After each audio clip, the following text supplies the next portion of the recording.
അപ്പോൾ ഗൈസ് നമ്മൾ പുതിയൊരു വീട്ടിലേക്ക് സാധനം പുതിയെന്ന് പറയാൻ പറ്റില്ല. കാരണം വെച്ചാൽ നമ്മൾ നേരത്തെ ഒരു എക്സ്പെരിമെന്റ് ചെയ്തായിരുന്നു. ഇതിപ്പോൾ നമ്മുടെ രണ്ടാമത്തെ എക്സ്പെരിമെന്റ് ഇപ്പം നമ്മൾ ചെയ്യാൻ പോകണം.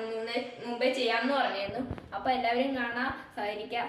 അപ്പോൾ ഗൈസ് നമുക്ക് ആദ്യം തന്നെ വേണ്ടതെന്ന് പറഞ്ഞു കഴിഞ്ഞാൽ എന്താണെന്ന് നിങ്ങൾ കണ്ടു മനസ്സിലാക്കുക. അല്ല വേണ്ട, ഞാൻ പറഞ്ഞു തരാം. അപ്പോൾ നമുക്ക് ആദ്യം വേണ്ടതെന്ന് പറഞ്ഞാൽ ഒരു പാത്രത്തിൽ, അപ്പോൾ ഗൈസ് നമ്മൾ ഈ പാത്രത്തിൽ ഇച്ചിരി വെള്ളം ഒഴിച്ചിട്ടുണ്ട്. അപ്പോൾ ഗൈസ് നമ്മൾ ഈ പാത്രത്തിൽ, ഈ സ്റ്റീൽ പാത്രത്തിൽ നമ്മളൊരു നിറയുന്നത്രോളം നമ്മൾ ഇച്ചിരി വെള്ളം ഒഴിച്ചിട്ടുണ്ട്. ഇനി നമുക്ക് ഇതിനകത്ത് ഇച്ചിരി കുരുമുളക് പൊടി ആഡ് ചെയ്യാം.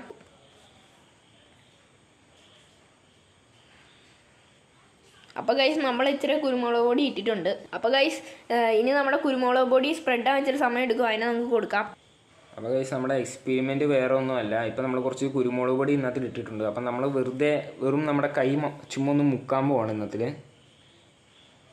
മുക്കുമ്പോൾ കുരുമുളക് പൊടി അങ്ങനെ വലുതായിട്ട് മാറുന്നൊന്നുമില്ല, ചെറുതായിട്ടൊന്ന് അങ്ങോട്ടും ഇങ്ങോട്ടും നീങ്ങിയിട്ടുണ്ട്. അപ്പോൾ അതേ സെയിം കൈ എടുത്തിട്ട് നമ്മൾ കുറച്ച് സോപ്പിലിട്ടൊന്ന് ജസ്റ്റ് ഒന്ന് റബ്ബ് ചെയ്തതിന് ശേഷം നമുക്ക് നോക്കാം. കണ്ടോ, നേരത്തെ ചുമ്മാ ഒന്ന് മുക്കിയതേ ഉള്ളൂ. അപ്പോൾ ഒന്ന് ചെറുതായിട്ടേ അനങ്ങിയതേ ഉള്ളൂ സാധനം. ഇത് ജസ്റ്റ് ഒന്ന് സോപ്പിലിട്ടൊന്ന് ചെറുതായിട്ടൊന്ന് ഉരച്ചതേ ഉള്ളൂ. അപ്പം തന്നെ നന്നായിട്ടിത് എല്ലായിടത്തും പോയത് കണ്ടോ. അതാണ് നമ്മുടെ എക്സ്പെരിമെൻറ്റ്. അപ്പോൾ ഗൈസ് ഇതായിരുന്നു നമ്മുടെ എക്സ്പെരിമെൻറ്റ്. അപ്പോൾ നിങ്ങൾ ഇപ്പം എന്നെ ഒത്തിരി വർഷത്തിന് ശേഷമായിരിക്കും കണ്ടത്. ഞാൻ ഇപ്പം 2021 അവസാനമൊക്കെ വീഡിയോ എടുത്തത്. പിന്നെ ഇപ്പോഴാണ് ഞാൻ വീഡിയോ എടുക്കുന്നത്. അപ്പം ഇത്ര നേരം വീഡിയോയുടെ ഇടയ്ക്ക് പലയിടത്തുനിന്നുമായിട്ട് സൗണ്ടുകളൊക്കെ ഉണ്ടായിരുന്നു. അപ്പം അതൊക്കെ എല്ലാം കണ്ട് നിങ്ങൾ സഹകരിച്ചതിന് ഒത്തിരി നന്ദിയുണ്ട്.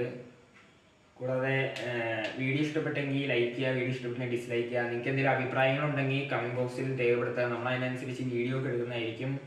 അപ്പോൾ it's me Jeni Jones Thomas signing of.